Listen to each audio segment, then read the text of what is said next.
माँ चाय पी ली?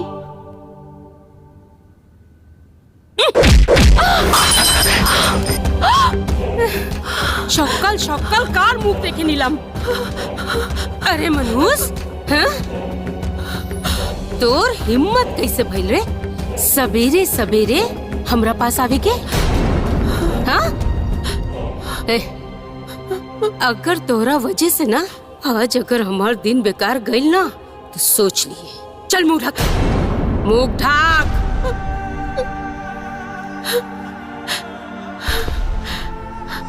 शब्बो नशी।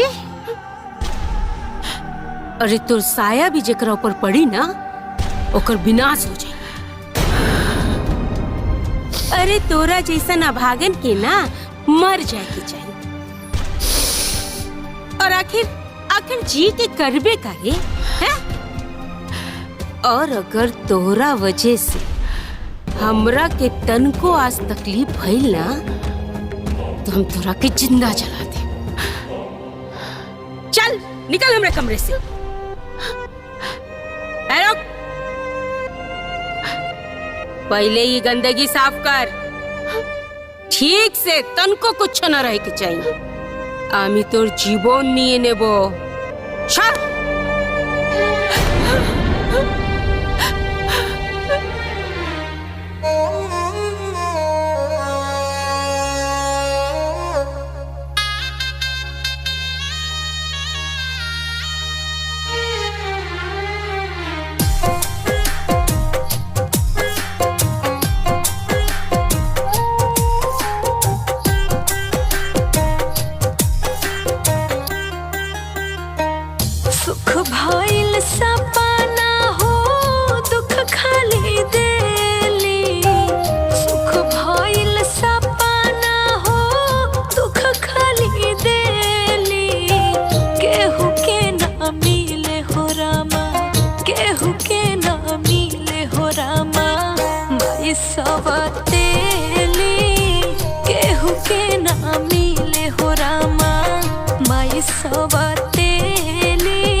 अपन जान लेवे के कोशिश कर रहल बारू।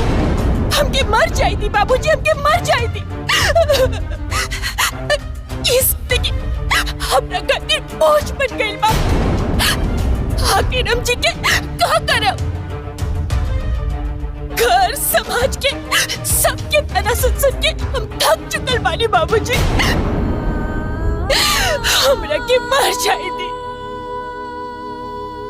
अब हम केहू और के ऊपर बोझ नहीं के बनल चाहत। बाबूजी, हम समाज के ताना सुन सकेनी, ओकरा के ते बर्दाश्त कर सकेनी, लेकिन आपन लोगन के ताना ना हमारे दिल में छेद करत बा बाबूजी। अपन माँ के सामने हमने के मुंह छुपा के चले के पड़ा था, ऐसा चिल्लत भरल जिंदगी से तो अच्छा बा कि हम मर जाए। हमरा में और हिम्मत ना बा। बस कर बंद रहा। तू पागल हो गई बारू? बेटा, जीवन में उतार चढ़ाव आवत रहेला। अगर हिम्मत और हौसला रहेला नु तो आदमी भवसागर भी पार कर जाला बेटा। बाबूजी, अब ना हमरा में ना उतना हिम्मत बा और ना हौसला। हम एगो विधवा बानी। एक औरत के पहचान देकर सुहाग से जुड़ल रहेला और हमर सुहाग तो उजड़ गइल बा ना, और ओकरा साथे ही हमर जिए के हर एक मकसद भी खत्म हो गइल बा। आज हम जहर खा के मर जाइब ना, तब जाके सब लोग के शांति मिल जाए बाबूजी। ना बेटा, ना। हर इंसान के जीवन चक्र भगवान की मर्जी से एक दिन समाप्त हो जाला। खुद के जान लेवल अधर्म होला। ए बेटा, तारा का लगता? तारा के ऐसा देख के हमरा तकलीफ नहीं के? जितना तू तकलीफ में बारू नु, वो से ज्यादा हम तकलीफ में बानी। बस ये समस्या के एक एगो समाधान बा कि जहर पी के हम ही मर जाए। बाबूजी, रउआ का कर रहल बानी? हम रउआ के मरद ना देख सकेनी बाबूजी। रउआ के साथ हमारे जीवन के सहारा बा। बेटा, हमरो में इतना हिम्मत नहीं के कि अपन बेटी के कंधा दे सकी। हाँ, खबरदार जी, तू मरी के कोशिश कर लो। खा खा हमार कसम, खा खा तू। आज के बाद तू ऐसे कम न करबो। एक बात और बेटा, हालात चाहे भी रहे, तू हमेशा खुश रहे की कोशिश करबो ना बेटा। बाबूजी,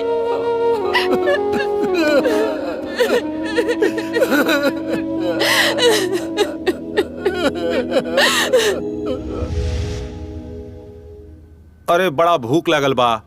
ई दीदिया कहाँ रह गईली? का भूख लागल बा? चुप करी, आवत बानी ना दीदी। ओ कोथाई रे? अब ही लेकर रोटी ना बनल बा। अरे कहाँ मर गईली रे? हम पहले ही कहले रहे कि टेबल पे खाना लगते ही हमार रोटी तैयार हो जाए के चाहिए। कोनो कथा मोने था कि ना?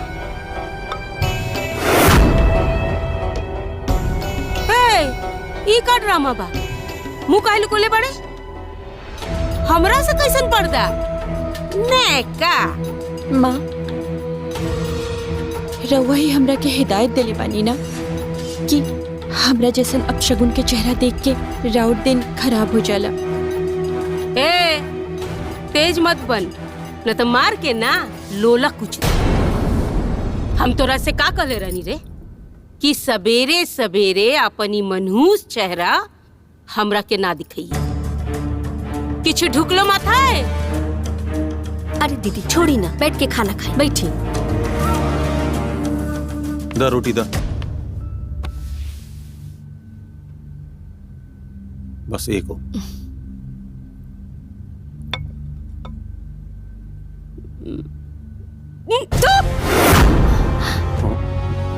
शब्बोनाश, कौनो गत के खाना नहीं के बने। मुंह के सारा स्वाद खराब कर देलस। तू ठीक कहता रू दीदिया। अरे ऐसन खाना तो कोनो कुत्ता भी ना खाई। ई हमनी के कुत्ता समझतिया का? अगर खाना अच्छा ना बनल बना तो हम फिर से खाना बना दे।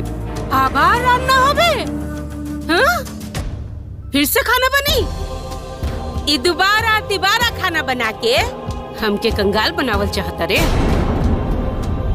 हाँ, जब से ये अभागन ई घर में आयल बिया ना, हमके तनको सुख नहीं। ना आज के तो कुछ छोड़बो ना। मार मार। अरे दीदी दीदी मार देले सीढ़िया ना। अरे रुका रुका। अरे बाप रे मागो। अरे बाप रे।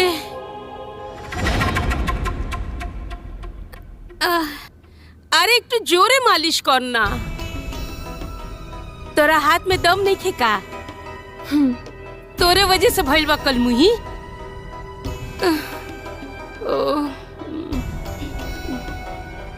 बाबा रे। माँ, हम रउआ से एगो बात पूछी। रउआ हमरा से इतना नफरत काहे करेनी? हमर माँ गुजर गई, हम विधवा हो गई नी। यही से हमरा और कोख से जन्म ना लेनी। हमरा और सौतेली बेटी बानी। यही से हमार जैसन मनहूस किस्मत ना भगवान केहू के ना दी। हम होश भी ना संभल ले रहनी कि हमार माई के साया हमार सिर पर से उठ गई। फिर रउआ हमरा जिंदगी में आई नहीं।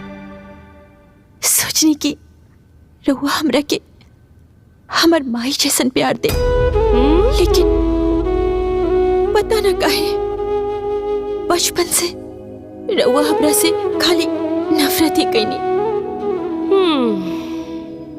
फिर जैसे तैसे हमार बियाह भइल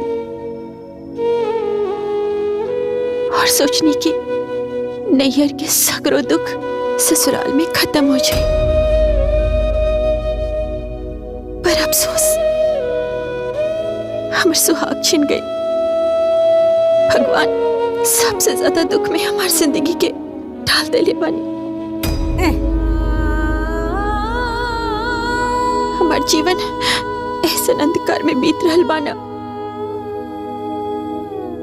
कि ना कोनो सहारा बा, ना जिए के कोनो मकसद। बेटे एक मिनट यहाँ आओ। जाओ।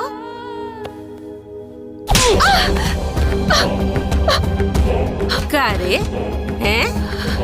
तोरा के का लागल कि हम बुढ़बा खई आई बोका? हमरा पैर में मालिश करके मीठा मीठा बात करके हमरा के लपेट लेबू। हम सब बुझतानी, सब बुझी अमी। अरे तो ड्रामा में हम फंसे वाला नहीं की। एगो बात याद रख, ना तोरा संगे हमार कोनो रिश्ता बा जौन हम तोरा के प्यार करे। जा यहाँ से भाग जा। सब को नशी को थकर।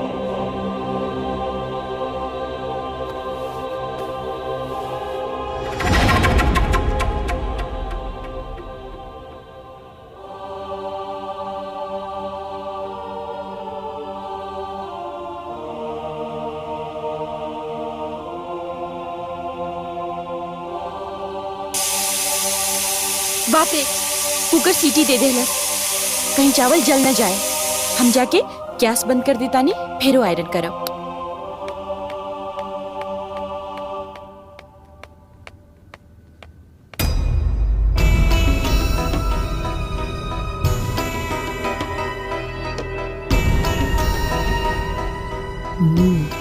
ये अच्छा मौका बा, अब एकर औकात बताई।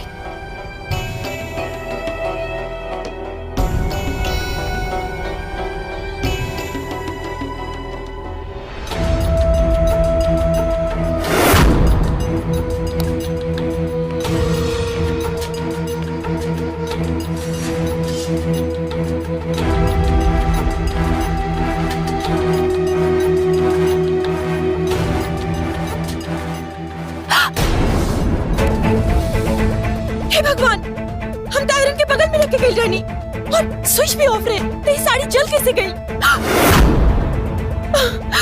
हे राम, बाप रे बाप, ते सारे जला देले ना मम्मी। हाँ ना मम्मी।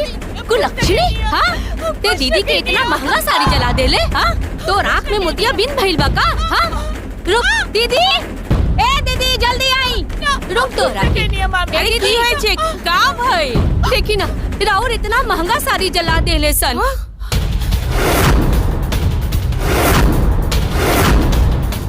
माँ हम कसम खा के कहता नहीं, हम स्विच ऑफ करके गए रहनी, हमरा के ना पता बाकी कैसे जल गई। तो रह तो साहस होएगा छे। एक तो हमार इतना महंगा साड़ी जला देले, ऊपर से झूठ बोल रहल बड़े। ना हम झूठ ना बोल रहल बानी माँ। इमे तोहर गलती ना है, तोहर बाप के गलती है।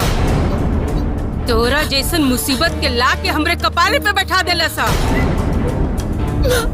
छोड़ब ना हम तोरा के, छोड़बो ना, छोड़बो ना। ना माँ, हम कुछ न कहनी है, हम कसम खा के कहता नहीं, हम कुछ न कहनी है।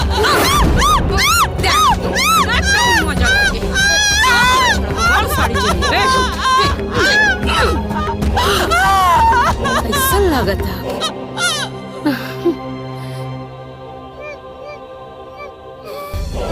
আমার একটা কথা कान खुले सुने ने। अब अगर कौनो काम में तन को गलती भई तो गरम तेल में डाल के जिंदा जला दे। शाबाशी को चलो बौदी।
मामा ठाकुर, अरे जितना तेरा लगे धन बा सब निकाल निकाल।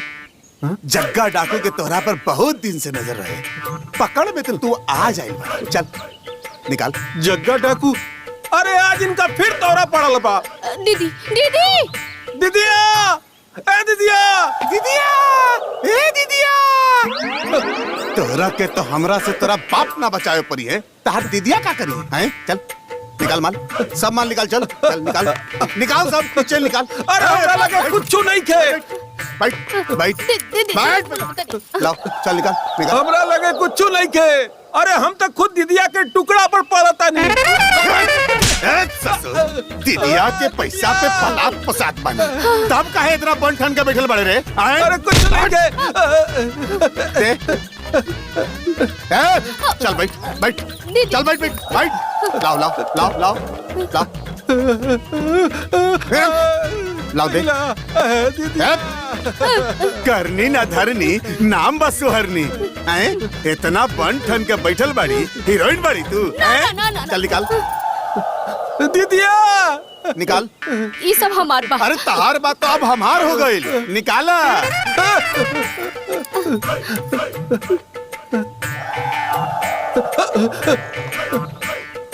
दीदिया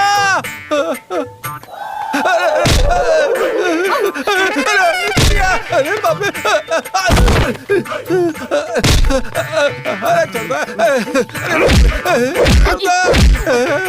अरे बाप रे अरे दीदिया अरे जल्दी आओ ये पगला हमके जान से मार दी दीदिया अरे बाप रे दीदिया बुलाओ दीदिया के बुलाओ ना हमके जाए ना अरे हम अभी पगला के साथ जा रहा हूँ अरे बाप रे ये तो जान से मार दी हमके अरे सरवा ई जन्म में तका अगले जन्म में भी तोहर पीछा ना छोड़ब आवत अली अरे रुक रे सरऊ। अच्छा भइल कि वो पगला हिजा से चल गई ना तो एक न एक दिन न दीदी हम सब के जान ले लेत। वैसे भी वो पगलेट बाना हमार स्वामी जी के हिजा से भगा देलस। पता ना वो घरे ठीक से खाद पियत होइए कि ना ए जा रहले तो उनकरा के फोकट में खाई के मिल जात रहे बैठे बैठे। एकदम सत्य कथा बौदी की होय छे? अरे ई चोखा नियन मुंह बना के कहाँ से आ रहल बानी? केहू मर गइल बा का? एक तो बिजनेस घाटा में चलता ऊपर से तहार जहर जैसन बात सुन के दिमागे खराब हो जाता हमारा। अरे तो बताई ना का भइल बा? का बताई तारा के जॉन बिजनेस अच्छा से चलत रहे अचानक घाटा में चले लगा। जाना तारू यह महीना में 25 लाख के नुकसान भइल बा। शॉपो नाश हो गई शुरुआत हो गई। अरे हम तो पहले ही जानत रहनी है कि इनका आइला के बाद घर में बर्बादी के दिन शुरू हो गए। अरे ये अभागन मनहूस जहाँ कदम रखी वहाँ नुकसाने ना हुई। अरे अभी तो कुछ ना भइल, आगे आगे देखिए लोग दाना दाना खातिर मोहताज हो जीबा लोग। का फालतू बात करत हूँ? इमे बदना के का गलती बा? दोषर कथा की बोल छी? अरे सारा के सारा गलती एकरे हो। हाँ। अरे कर पैर जहाँ पड़ी ओकर सुख चैन कुल छीन के खा जा। मिथ्ये कथा बोल छी ना ही एकरा पे हम कोनो लालछन लगा रहल बनी, हकीकत कह रहल बनी। हकीकत पैदा होते ही अपन माई के खा गईलस। बिया करौनी तो जाके ससुरारी में सबके खत्म करके चबा के खा गईलस। एवर देखे नहीं हो बौदी, अब एक दिन हमनी के सबके चबा के खा जाई। ना ना ना मनहूस ठीक कहता नी माँ, हम ना बहुत अभागे और अब सकुन बानी। हम जहाँ भी जाली लोग के सुख में आग लग जाला। लेकिन अगर हम इतना ही बुरा बानी तो भगवान हमरा के पैदा काहे कैला? जब दुख और दर्द के आग में हमार जीवन जल रहल बाना, वो तकलीफ सिर्फ हमरा के पता बा, सिर्फ हमरा के। माँ, हम राउर कोख से पैदा नहीं खेलेली बानी ना, ये से रहुआ के हमार तकलीफ ना बुझाला। ओरे मागो माँ काली बाची चो। अरे बहनी बहुत बढ़िया भइल बा कि तू हमरे कोख से ना जन्म ले लुआ, न तो अब तक तो हम मर गई रहती। मनहूस अभागन कहीं के।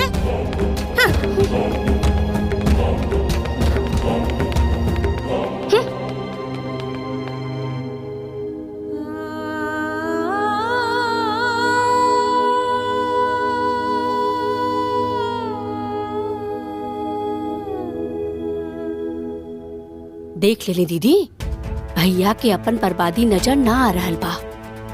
वो अभागन के वजह से नुकसान पे नुकसान हो रहल बा, फिर भी भैया ओकर ही पक्ष ले रहल बाड़न। दीदी रउआ कुछ करी, न तो मनहूस के वजह से ना हम सब कहीं के न रहब, सब कुछ बर्बाद हो जाई। तुम ही चिंता करो ना बौदी, हम अभागन के ऐसन हाल करब, जिंदगी में ऐसन जहर के काटा बोए वो अपन जख्म देखत देखत मर जाए। मनहूस चंदा, अरे खुश रहा बेटा, खुश रहा। का हाल बा? सच्ची ये तो सच में बड़ा खुशी की बात बा। चंदा की विदाई खातिर राजी हो गई बड़े। अच्छा ठीक बा, हम काले भोरे भोरे बाबूजी के भेज के तार विदाई करवा ले, ठीक ना? ठीक है। हम जाके पता क्या हाँ, ठीक बा। हम चाची हमार बेटी आ रहल बिया।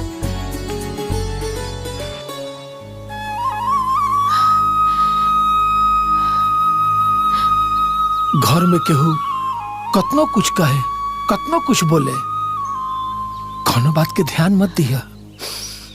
जब परिस्थिति अनुकूल ना रहले नु बेटा, तो आदमी के शांत रहे के चाहिए। देखिए एक दिन भगवान सब ठीक कर दिए। हाँ बेटा। बाबा रे बाबा की हालत। राउर एके गो बेटी नहीं थे जे एकरे फेरा में पड़ल रही दिन भर। चंदा के फोन आइल रहे का? ओकर ससुराल वाला विदाई खातिर तैयार हो गइल बड़े हैं? देखी कौनो गड़बड़ ना होके के चाहिए। हमार बेटी शादी के बाद पहली बार नैहर आ रहल बिया। शौक्का ले गिए, मतलब सवेरे सवेरे जाके हमार बेटी के विदाई करा के लिए आए। अरे ये तो खुशी के बात बा, तो चिंता मत करो, कल सवेरे सवेरे जाके हम चंदा के ले आए। हाँ माँ, ये तो बहुत ही खुशी के बात बा कि हमार छोटकी बहन आ रहल बिया। ने कम चंदा हमार बेटी हिया, तार कोनो बहन वहन ना हिया। और खबरदार जोन हमार बेटी पे अपन परछाई देली, मने थाकबे, समझा दी।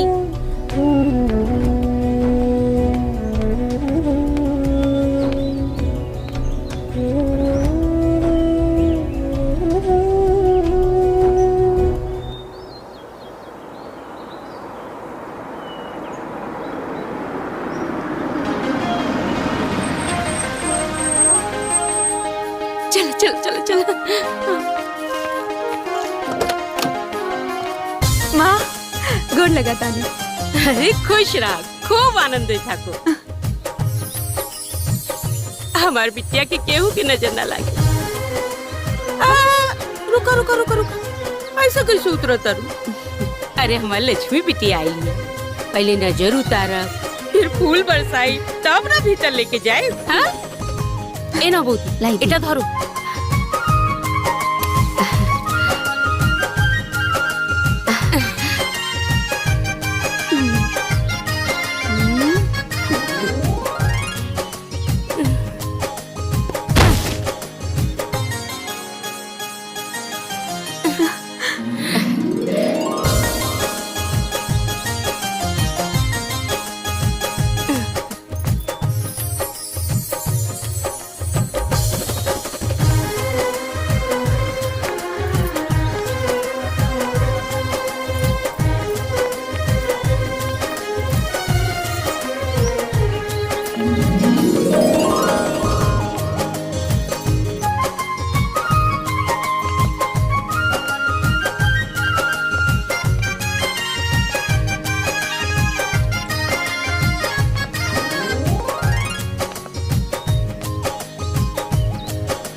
ए अभागन, कहाँ जात बड़ी रे?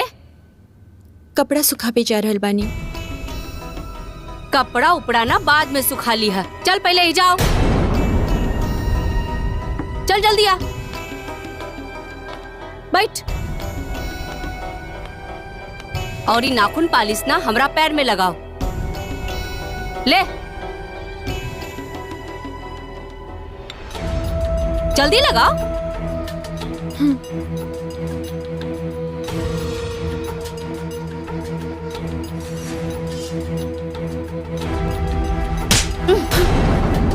ये फर्क होला एगो सुहागन में और एगो अभागन में।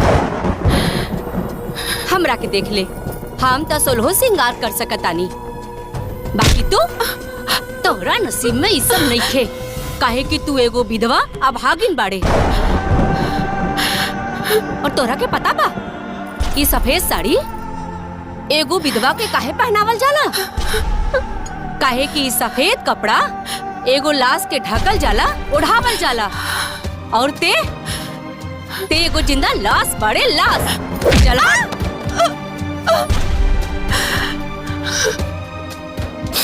ई नाखून पालिश तो हम तोहरा के ना तोर औकात दिखावे खातिर लगवौनी। हाँ चल जाओ यहाँ से।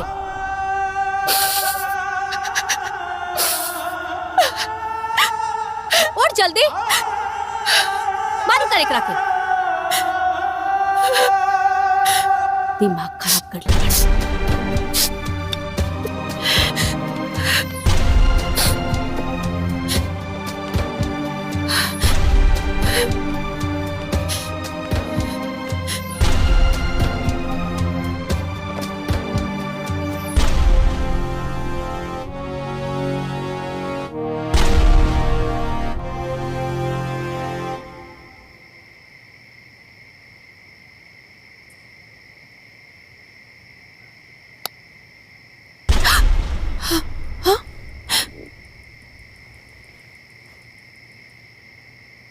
लाइट काहे ऑन कर देनी? अभी माँ देखी ना तो बहुत ही गुस्सा करी। तोरा साथ इतना अत्याचार होता, इतना बुरा व्यवहार केहू जानवर के साथ भी न करेला। तू इतना काहे बर्दाश्त करेलू? तू विरोध करा नहीं सब बात के। तू ही घर के बेटी हो, विधवा हो गईलू तो का भइल? तोहार भी पूरा हक बाई घर पे। माई के कारण तोहरा ही अंधकार में रह के पड़ेला, रूखा सूखा नमक रोटी खाए के पड़ेला। तू कब तक सहबुई? तू कब तक सहबुई जुर्म के? बोला ना। तोहरा साथे इतना दुर्व्यवहार करे वाली वो माई ना है, वो राक्षसनी ही है। कैसे कि तू सौतेली बेटी जबान। ए चंदा, माई के बारे में ना ऐसे ना बोलल जाला। माई तो माई होली ना, चाहे अपन हो की या सौतेली। और माई के द्वारा दिहल प्यार या फिर मार, दोनों ही हमरा के खुशी खुशी मंजूर बा। तू ऐसे काहे सोचे ताड़ू दीदी? तू विधवा हो, कौनो गुनाह न कैले बाड़ू। तोहरा आगे पूरा जिंदगी बचल बा। पता बा चंदा, एगो शादीशुदा औरत के जीवन जिए के मकसद सारा खुशी ओकर सुहाग से होला।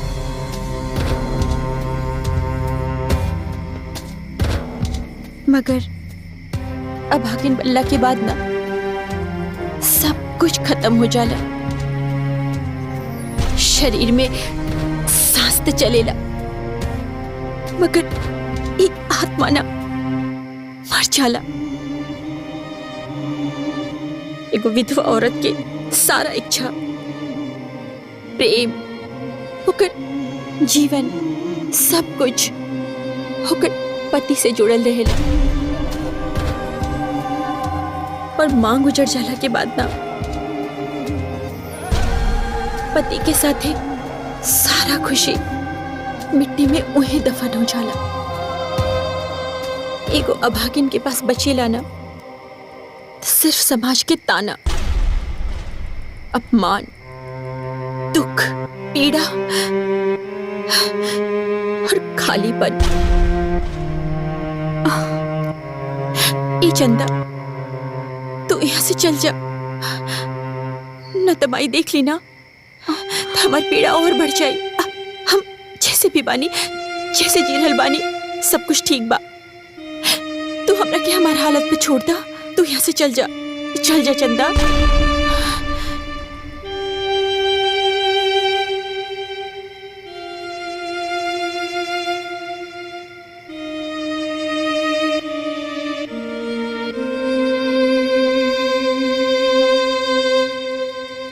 अरे ई कैसन बात कर रहल बानी? ऐजा हमार घर बा और रउआ होटल में काहे रहब?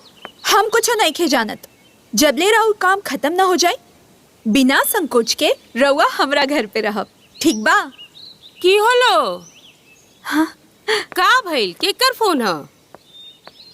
तोहर दामाद के दोस्त हवे, अमेरिका में रहेलन और बहुत बड़ दवा की कंपनी में काम करेलन। एजा ई गांव में उनकरा के कुछ रिसर्च करे के बा, पर वो होटल में रहे के कहत रहले। हम मना कर देनी कि जब हमार घर बटले बा तो होटल में रहे के का जरूरत बा। एकदम ठीक करेছো।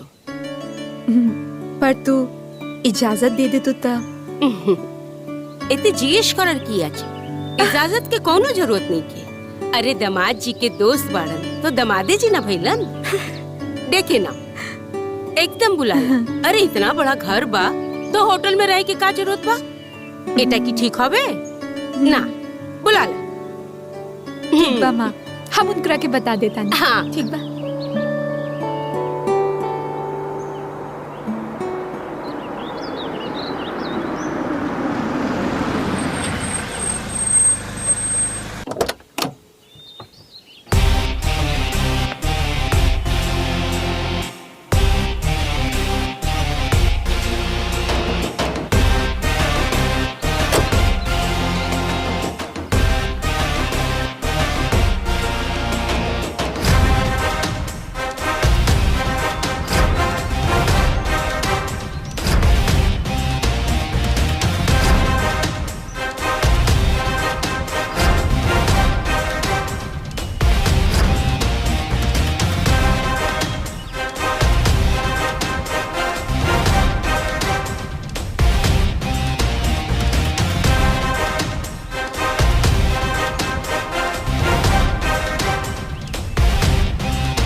शाबुनशी,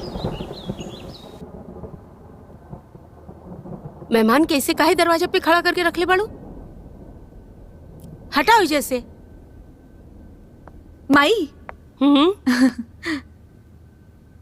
तोहरा बारे में हम तारीफ के पुल बांध ले हैं कि हमार माई मिसाल बाड़ी। सौतेली बेटी के वो अपन बेटी से ज्यादा प्यार करेली। और तू अपन दामाद के दोस्त के सामने अपन बेइज्जती कर रहल बाड़ू। आगे बोल भी तो ये सब पहले बतावे के चाहिए ना। अब देख तू हमारा एक्टिंग।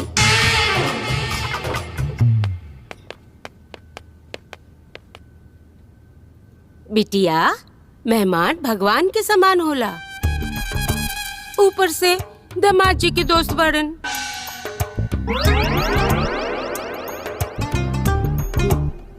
चला कोनो बात नहीं के, जाके इनकर खातिर चाय नाश्ता के इंतजाम करा। हाँ,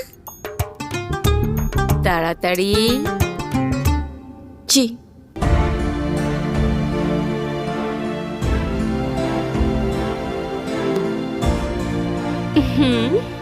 अरे ऐशो, अरे आवा आवा, आशो आशो।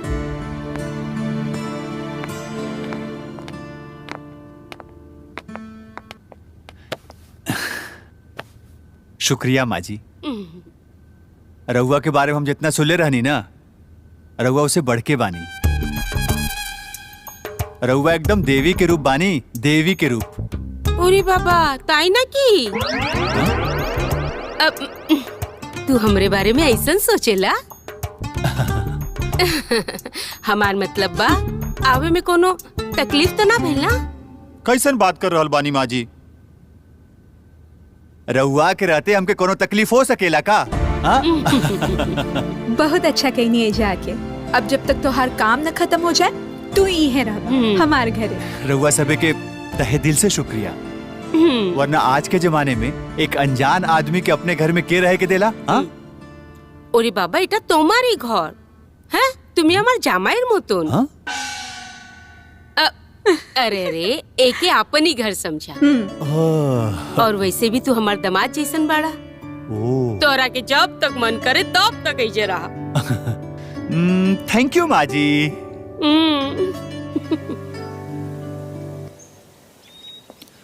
वंदना के विधवा के रूप में देख के हमके बहुत तकलीफ हो रहा बा। दीदी के यह दुख दूर करे खातिर तो हम तोहरा के हिजा बुलावनी हा कि तू हमार पति देव के दोस्त हवा। झूठ मूठ के? वो काहे खातिर? हम जाने तानी कि तू कॉलेज टाइम से वंदना दीदी से बहुत प्यार करेला,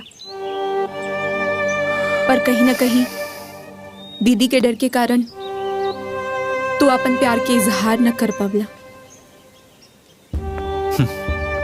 वंदना भी तो अपन प्यार की इजहार हमसे ना कही नहीं। एक तरफा प्यार सिर्फ दिल में हो खेला, वो कोनो मंजिल तक ना पहुंचेला।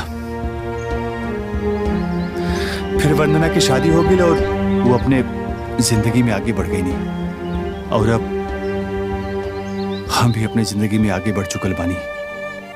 अच्छा, जिंदगी में आगे बढ़ गई बाड़ा, फिर आज तक शादी काहे न कैला तू?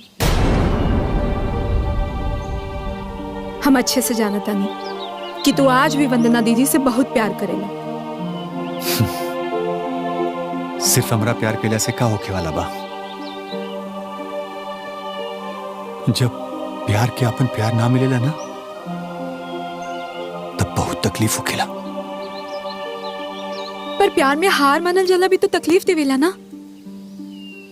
देखा किशन, अगर तू हमार बहन से सच्चा प्यार करेला तो उनकर तकलीफ के साथ खड़ा रह के उनकर साथ दा, उनकर बेरंग जिंदगी में प्यार के रंग भर दा।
ए कलमुही, आज के खाना एकदम बढ़िया बने के चाहिए।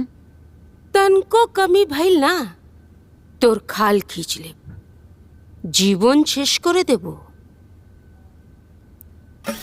टन टन, आज के खाना हम बनाई। এটা কি বলছো? हाँ? ई का बोला तारा? तू खाना बनेबा तो हमरा के पाप ना चढ़ी। वैसे भी तू हमरे घर के मेहमान हुआ, और मेहमान से क्यों खाना बनवावेला? ए ना चलबे, ई ना चली। अच्छा देखी माँ जी, रउए ने कहले रहनी ये घर हमार भी बा, तो अपने ही घर में खाना बनावे खातिर क्यों के मना कइल जाला का? देखी, अगर आप हमके खाना बनावे से मना कहीं नहीं ना, तो हमके बहुत बुरा लगे। ओ और हाँ, हम ना खाना बहुत स्वादिष्ट बनाईला।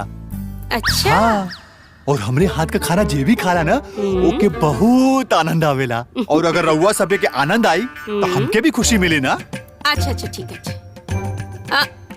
ठीक बा, तू अपन मन के इच्छा पूरा कैला। अब खुश? Thank you.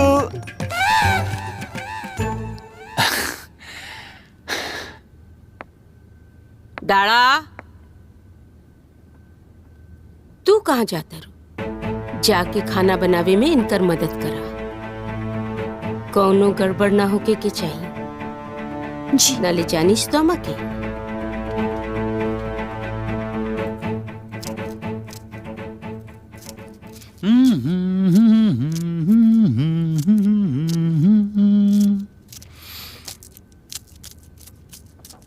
किशन, ई कुल ठीक नहीं खे। हमरा के बहुत अच्छा से पता बा कि तू एजा काहे आइल बड़ा। काहे आइल बानी? पाहुन जी के साथ तो तोहर दूर दूर तक कोनो दोस्ती नहीं खे। तू एजा पाहुन जी के दोस्त बन के काहे आइल बड़ा? वंदना, तू सही कह रहल बड़ू। पाहुन जी हमार दोस्त नहीं खे, और ना ही हमार उनके साथे दूर दूर तक कोनो रिश्ता बा।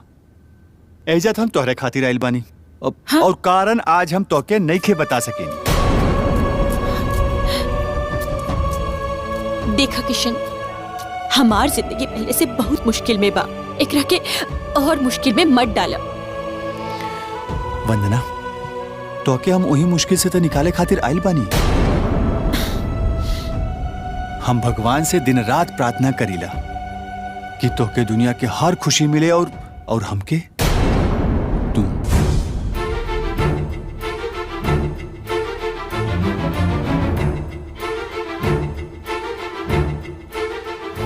वंदना, एक बार हम अपने प्यार के इजहार ना करके आज तक पछता रहल बानी। अब हम वो गलती दोबारा नहीं करे के चाहत। हम तो के दोबारा नहीं के खो सकत। यही से आज हम अपने प्यार का इजहार कर रहल बानी। तू हमारे प्रार्थना का एक बेहतरीन ख्वाब पाड़ो। आज हमारी हाथ थाम के हमके और हमार ख्वाब के पूरा करता। ज्यादा ख्वाब मत देखा। हम यहाँ बहुत खुश बानी। हमरा के केहू के कोनो साथ के जरूरत ना बा, और ना केहू के प्यार के। तोरा के का लगता कि हम विधवा बानी, सफेद साड़ी में बानी, तो हमरा के केहू मर्द के मोहब्बत की जरूरत बा? और एक बात कान खोल के सुन लो, ना हमरा के पहले तोहरा से कोनो लगाव रहे, और ना अब बा।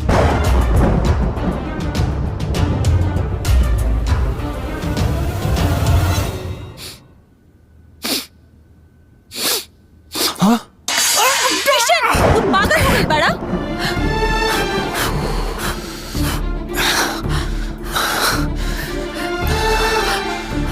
हाथ चला ले ला।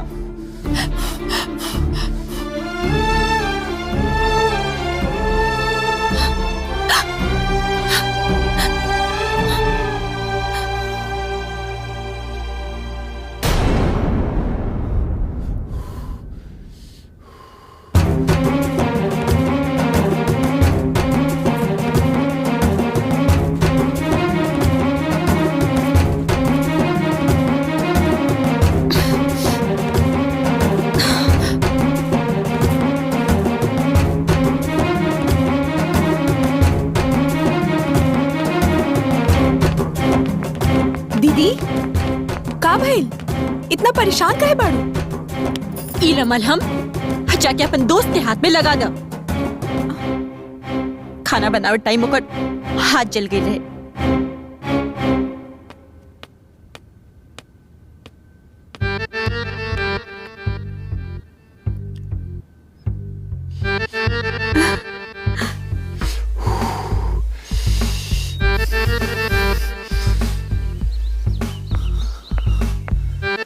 अरे रे रे, ये हाथ कैसे जला लेला?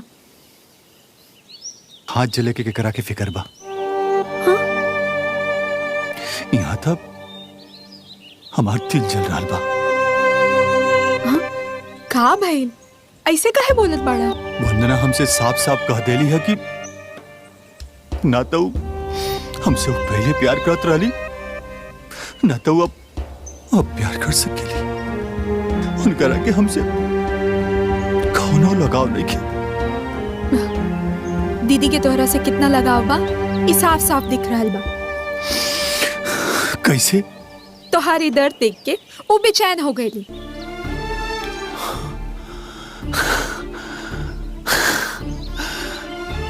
तू सच कहा तारू? हाँ, और ये बात की सबूत ई है। चलो छोड़ा, लावा हम दवा लगा दी। लावा ना,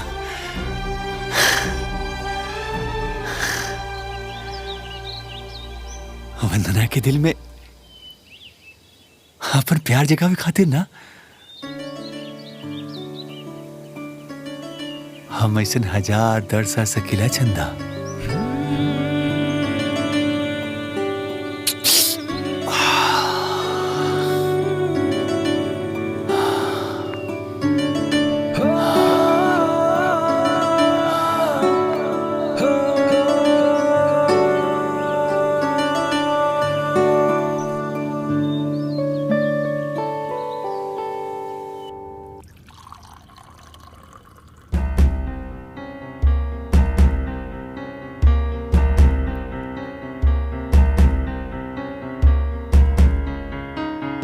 अरे वंदना,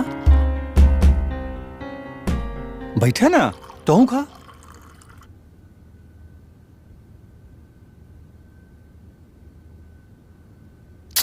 ई छोड़ा दा हमके। तू बैठा।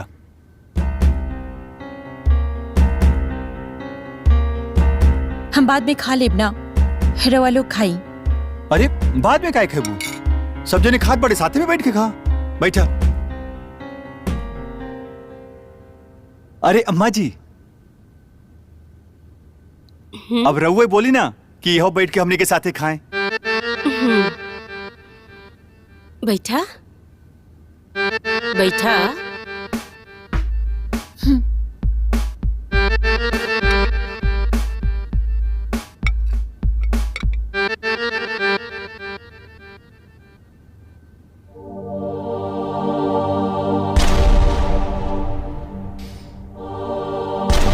खा।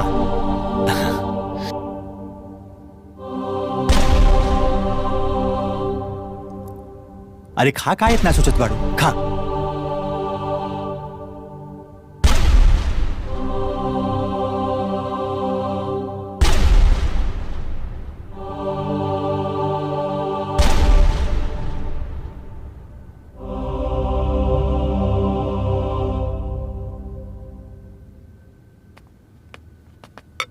करे कलमुही,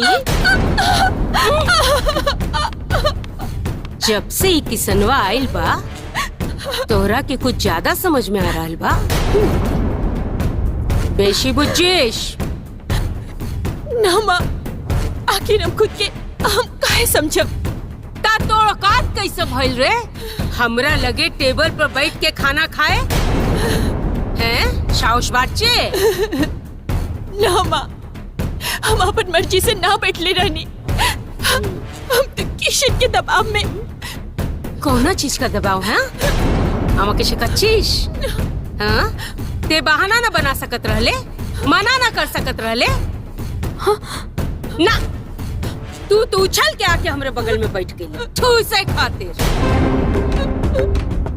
ए सत्य कथा बोल कि तू लोग दोनों के बीच में का चल रहल बा? ना माँ, कुछ ना चल रहल बा। रवा के जरूर कोनो गलत फहमी हो गई बा। अच्छा, तो हमनी के गलत फहमी हो गई बा। ये बताओ, अगर तोहनी दोनों के बीच में कुछ ना बा तब किशन तोर हर काम खुद काहे करेला और जब देखा तोहरे आगे पीछे नाचत रहेला। दीदी, हमरा के त लागता ना इहे ओकरा ऊपर जादू टोना कैले बिया और हमनी के पीठ पीछे गुल खिलावत बिया। पूछी? তুমি ঠিক বলছো বৌদি, ঠিক বলছো। ई अभागन जौना दिन से किसना के देखले बिया, एकरे मुंह से लार ए सच सच बोल, तोर और ओकरा बीच में कौनो नाजायज संबंध त नइखे भाई? तू विधवा के साथे साथे बच्चलन भी निकलवे, एकर अंदाजा हमरा के ना रही। हाँ? আমি সহ্য করতে পারছি না বৌদি, মা কাহে না জানি। চলো चलिए दीदी।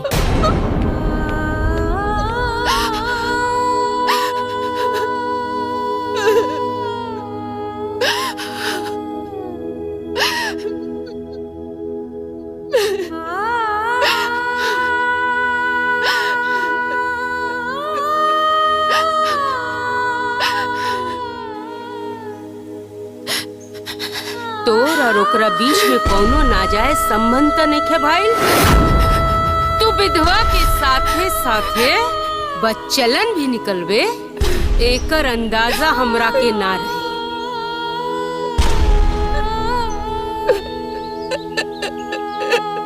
वंदना,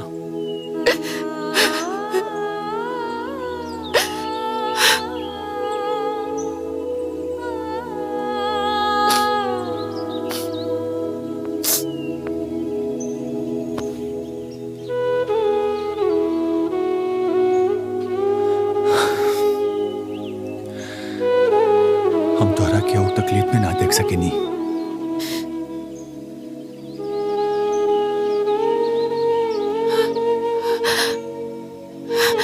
हमरे खातिर तोहारी आंसू बहुत अनमोल बा, एके ऐसे जाया मत करा।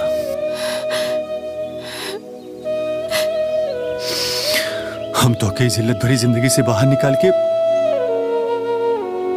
तो से शादी करे के चाहता नहीं। हाँ वंदना, वंदना, तू हमरे खातिर दुनिया के वो आखिरी इंसान बाड़ू जेकर हर चीज हमरा से जुड़ल बा। हम तो से बहुत प्यार करीले, बस एक बार तू हिम्मत करके हमारा हाथ थाम ला, फिर तू देखिए ये पूरा दुनिया तोहार सम्मान करी, तोहार इज्जत करी।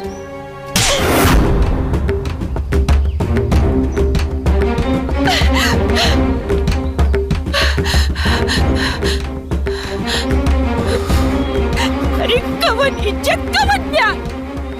तोरा से ना तो हम पहले प्यार करत रहनी और ना अब करेनी। कोनो वास्ता नहीं खे।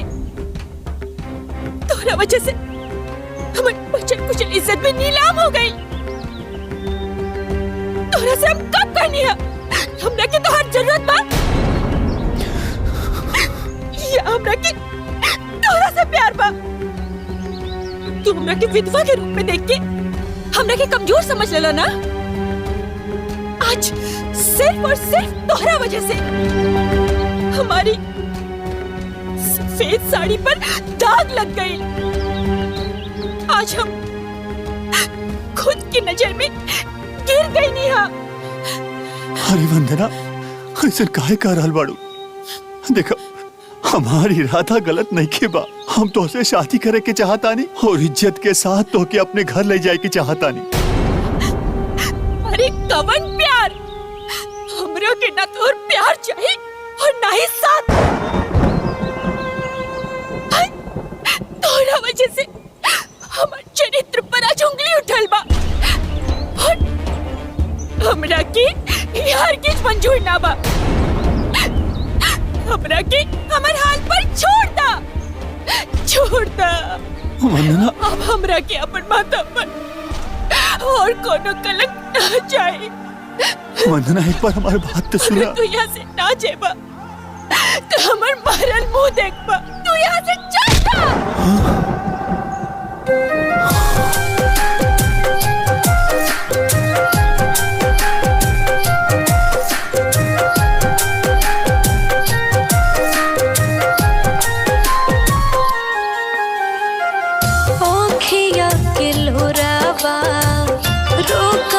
रोकात नइखे बानी मजबूर हमके कुछो बुझात नइखे आँखिया के लोरावा रोकले रोकात नइखे बानी मजबूर हमके कुछो बुझात नइखे लागता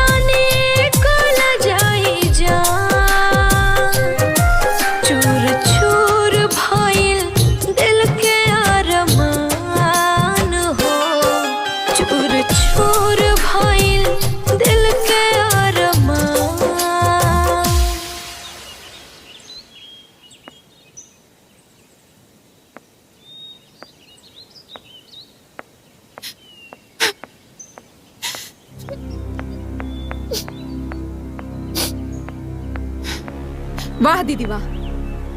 जौन इंसान तोहरा से प्यार करेला तोहरा खातिर पूरा दुनिया से लड़ेला तैयार बा, ओकरा के तो थप्पड़ मार के भगा देलू हा। चुप हो जा चंदा। हम अब अपन और बदनामी ना चाहतानी। कैसन बदनामी दीदी? और एक बात बतावा, किशन के घर में आवे से पहले तुम्हारी घर में कौन इज्जत करत रहे? केहू ना? फिर भी तू उ लोग के बारे में काहे सोचताड़ू? तू कहल का चाहताड़ू? देखा चंदा, हम ऐसे ही बहुत परेशान बानी। हमरा के और परेशान मत कर। और ये परेशानी की वजह किशन है ना? है ना? दीदी हम जानता नहीं कि तू किशन से प्यार करेली। तू पागल हो गई बाड़ू। हम किशन से प्यार ना करेनी।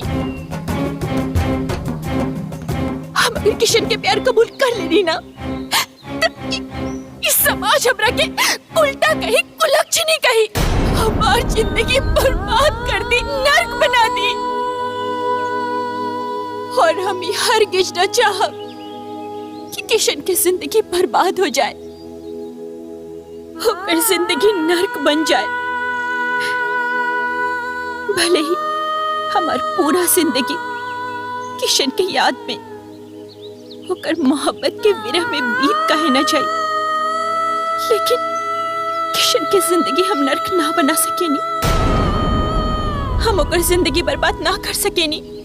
मतलब तो किशन से प्यार करेलू? बोला दीदी, अब झूठ मत बोला हमरा से।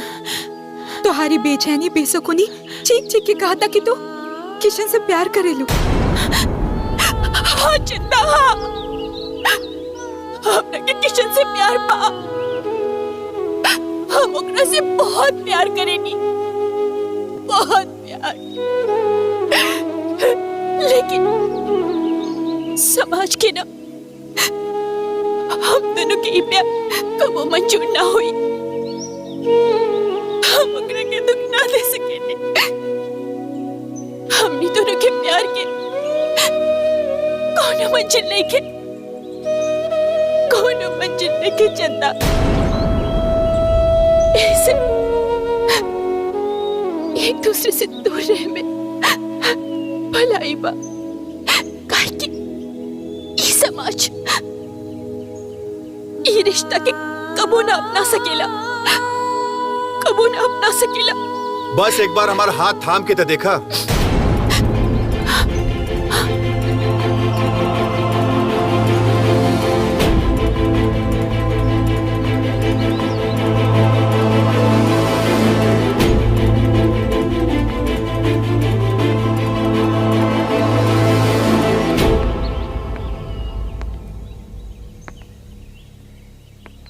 फिर हमने के साथ हर जन्म की हो जाई। वंदना, तू हमरे प्यार के ऊपर संदेह मत करा। बस हिम्मत करके एक बार हाँ कर दा, फिर हम पूरे समाज के सामने तोहके आपन दुल्हन बनाई। और ये सब हम तोहरे खातिर ना कर रहल बानी, और ना ही तोहरे ऊपर तरस खाके तोहरे ऊपर कोनो मेहरबानी कर रहल बानी। हम तोहसे बहुत मोहब्बत करीले। अगर तू हमके ना मिलू ना तो हम मर जाए। खबरदार जी, मरे की बात कहला था।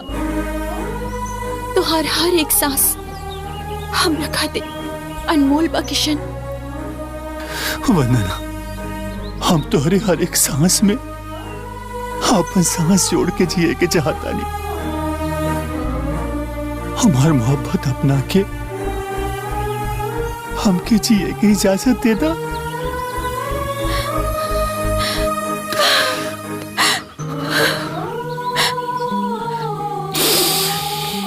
शापोनाश!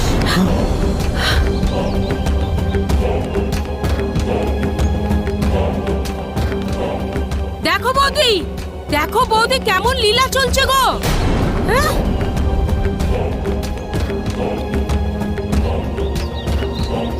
अरे कलमुही, एकर मतलब हमनी के शक सही रहे। हाँ? एकरा संगे तोर चक्कर चल रहल बना। अरे ये सब देखे से पहले हम मर काहे ना गई। अरे ठाकुर तूले ना आओ। एगो गैर मर्द के संगे लिपटा चिपटी करत अरे तोर इतना हिम्मत।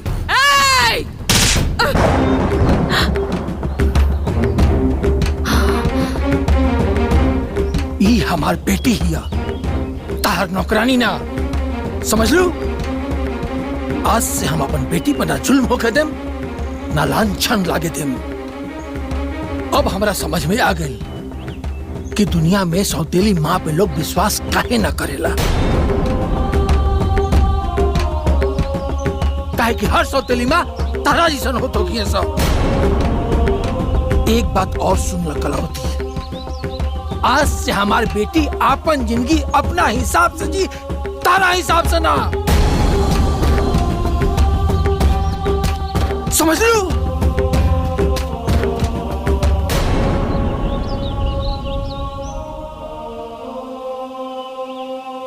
बेटा,